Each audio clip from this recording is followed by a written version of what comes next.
ജനപ്രിയ ഭജൻ ഗ്രൂപ്പായ നന്ദഗോവിന്ദം ഭജൻസ് സിനിമയിലേക്ക് വിജയ് തമ്പി സംവിധാനം ചെയ്യുന്ന സ്വാമിയെ ശരണമയ്യപ്പ എന്ന ചലച്ചിത്രത്തിലൂടെയാണ് നന്ദഗോവിന്ദത്തിന്റെ സിനിമാ അരങ്ങേറ്റം. എം ജയചന്ദ്രനാണ് ചിത്രത്തിന്റെ സംഗീത സംവിധാനം നിർവഹിക്കുന്നത്.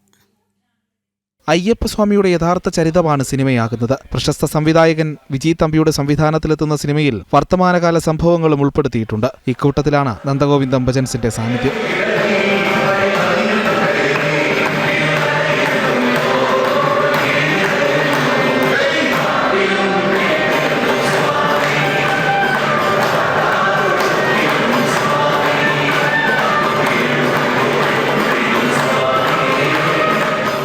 എട്ട് ഗാനങ്ങളാണ് സിനിമയിലുള്ളത്. എം ജയചന്ദ്രനാണ് സംഗീത സംവിധാനം. മലയാളത്തിലെ മുൻനിര താരങ്ങൾ ചിത്രത്തിൽ അണിനിരക്കുന്നു. AI സാങ്കേതിക വിദ്യയുടെ സഹായത്തോടെയാണ് സിനിമ അണിയിച്ചൊരുക്കുന്നത്. ന്യൂസ് ഡെസ്ക് ജനം.